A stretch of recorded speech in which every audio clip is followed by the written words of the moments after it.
Farm 47 की पैदावार हुकूमत का खेल खत्म हो गया। वफाकी दारुल-हुकूमत इस्लामाबाद और रावलपिंडी में फौज तलब कर ली गई है। नवाज शरीफ, शहबाज शरीफ और मरियम नवाज ने लंदन फरार की तैयारी कर ली है। पाकिस्तान तहरीक इंसाफ के लिए एक के बाद एक अच्छी खबर आ रही है। गिरफ्तार एक और अहम रहनुमा को रिहाई मिल चुकी है। मुल्क में जो कुछ हो रहा है उसकी पेशगोई साबिक वज़ीर आज़म इमरान खान साहब पहले ही कर चुके हैं। उन्होंने साफ लफ्जों में कहा था कि मुल्क में कुछ बड़ा होने जा रहा है। पाकिस्तान पीपल्स पार्टी ने एक बार फिर हुकूमत को असेंबली तोड़ने का मशवरा दे दिया है। पीपल्स पार्टी की जानिब से बार बार असेंबली तहलील करने का क्यों कहा जा रहा है? क्या निगरान सेटअप में बिलावल भुट्टो को वज़ीर आज़म बनाने की गारंटी मिल चुकी है? क्या जरदारी नून लीग हुकूमत को धक्का देने के लिए तैयार है?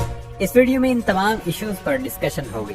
पहले आपको बताएं कि मुल्क की सियासत में ख्वाब देखने के लिए मशहूर पीपल्स पार्टी के रहनुमा मंजूर वसान ने एक और ख्वाब देख लिया है। उन्होंने दावा किया कि आने वाले दिन सियासतदानों के लिए हरगिज अच्छे नहीं हैं, लिहाजा उन्हें अभी से इसकी तैयारी करनी चाहिए। दोस्तों, इमरान खान पिछले कई दिनों से हुकूमत को खबरदार कर रहे थे कि अवाम के दिलों में मौजूद गुस्से को नफरत न बनने दे। ये लावा कभी भी उबल सकता है। एक बार फिर इमरान खान ने खबरदार किया है कि पाकिस्तान में बांग्लादेश से बुरे हालात हैं। हसीना वाजिद के फरार और बांग्लादेश में अवामी इनकलाब के बाद लग रहा है कि पाकिस्तान में भी कुछ बड़ा होने वाला है। मैं मुल्क की खातिर बात करने को तैयार हूँ। कोई अगर बात नहीं करना चाहता तो ना करे, मैं भी नहीं करूँगा। कुछ लोग इस बयान को इमरान खान साहब की फ्रस्ट्रेशन करार दे रहे हैं। दरअसल यही वो दरबारी सहाफियों और तज्जियाकारों का टोला है जो कभी हुक्मरानों को दुरुस्त हकाइक से आगाह नहीं करते।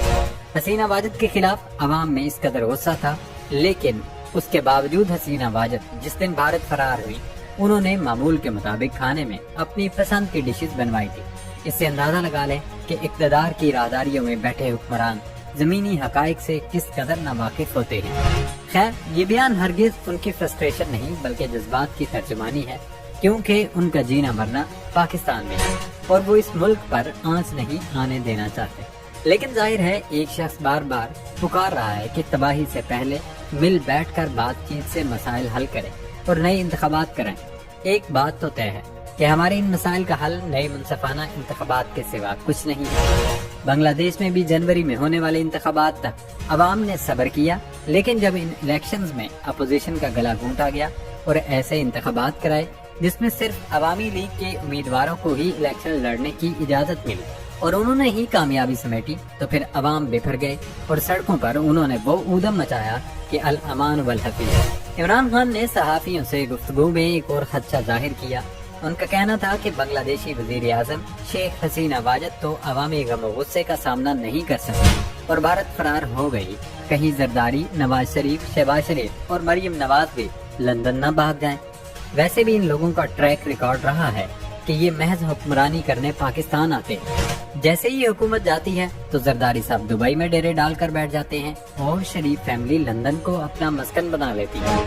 माजी में जब परवेज मुशर्रफ ने मार्शल लॉ लगाकर इक़्तिदार संभाला तो उस वक्त भी नवाज शरीफ महज चंद दिन जेल की सख्तियां बर्दाश्त कर सके और मुआहिदा करने के बाद पहले जद्दा के सरवर पैलेस में मजे उड़ाए और फिर लंदन जाकर कौम को इनकलाब के भाषण देने लगे।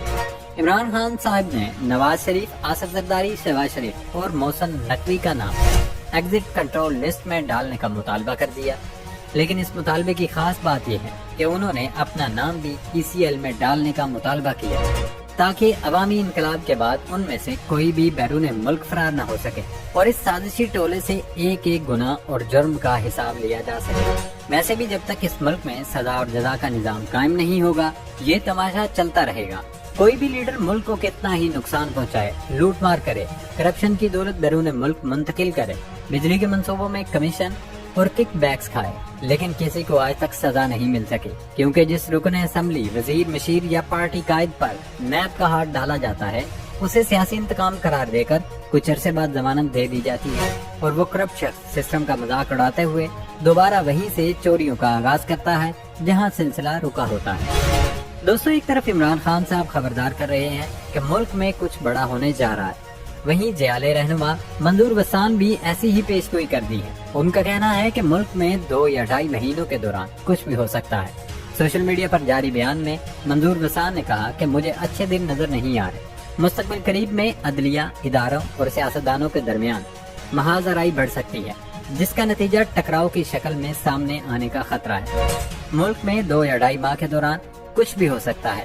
ویسے منظور وسان صاحب نے جو کہا یہ اب نوشتہ دیوار ہے، کیونکہ حکومت کی ڈٹائی اور ہٹ درمی اپنی جگہ برقرار ہے، وہ ٹس سے مس ہونے کو تیار نہیں۔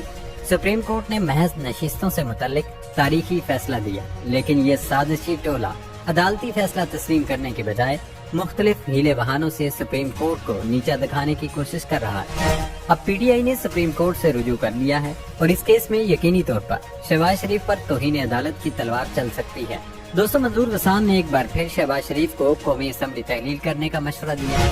ویسے تو انہوں نے کہا کہ ممکن ہے قومی اسمبلی توڑ دی جائے اور کچھ وقت کے لیے کیئر ٹیکر حکومت آ سکتی ہے۔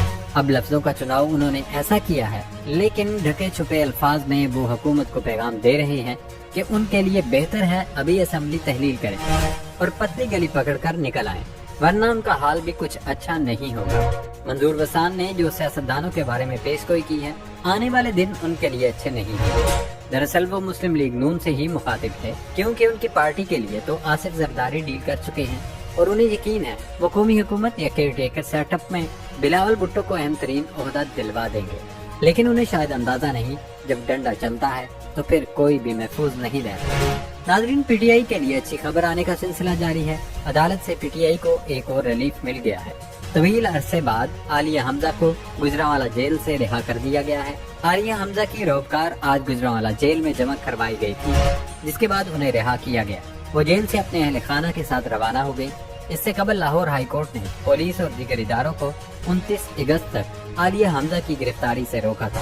ناظرین، حکومتی مذاکراتی ٹیم اور جماعت اسلامی کے درمیان مذاکرات کا چوتھا دور بھی بے نتیجہ ختم ہو گیا۔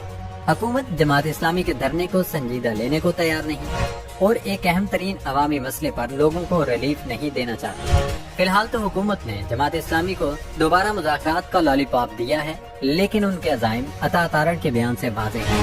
انہوں نے میڈیا سے گفتگو میں کہا کہ ہم 200 یونٹ تک بجلی استعمال کرنے والے صارفین کو 50 ارب روپے کی سبسڈی دی ہے، یعنی حکومت مزید ریلیف دینے یا آئی پی پیز کو لگام ڈالنے کے لیے ہرگز تیار نہیں۔ جماعت اسلامی کی جانب سے کل سے مارچ اور ملک گیر دھرنوں کا اعلان کیا گیا ہے، اور جماعت اسلامی کے کارکن اگر ایک بار اسلام آباد میں داخل ہو کر ڈی چوک میں آ کر بیٹھ گئے تو پھر اس حکومت کے لیے انہیں وہاں سے مطالبات کی منظوری کے بغیر ہٹانا اور واپس بھیجنا مشکل ہی نہیں، ناممکن بھی ہو۔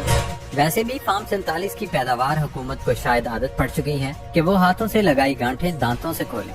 چلتے چلتے ایک اور اہم خبر آپ کے ساتھ شیئر کریں کہ جڑواں شہروں راولپنڈی اور اسلام آباد میں فوج کو طلب کر لیا گیا ہے، اور یہ طلب اس لیے کیا گیا ہے کہ جڑواں شہروں میں طوفانی بارش کے نتیجے میں نالہ لئی میں طغیانی آ گئی، جس کے بعد حکام نے اطراف کی آبادیاں خالی کرنے کا حکم دے دیا۔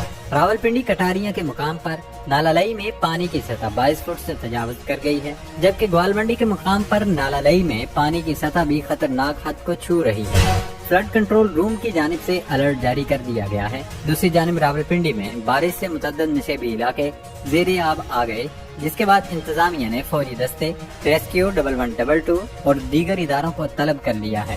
گوال منڈی پل کے قریب فلڈ سائرن بجا دیے گئے ہیں اور قریبی آبادیوں کو بھی ہائی الرٹ کر دیا گیا ہے۔ طوفانی بارشوں سے بڑے پیمانے پر تباہی ہو رہی ہے، لیکن حکومت کی جانب سے کوئی پیشگی انتظامات نہیں کیے گئے تھے، اور اب بھی فوج بلا کر انہوں نے سارا معاملہ فوج کے سپرد کر دیا ہے۔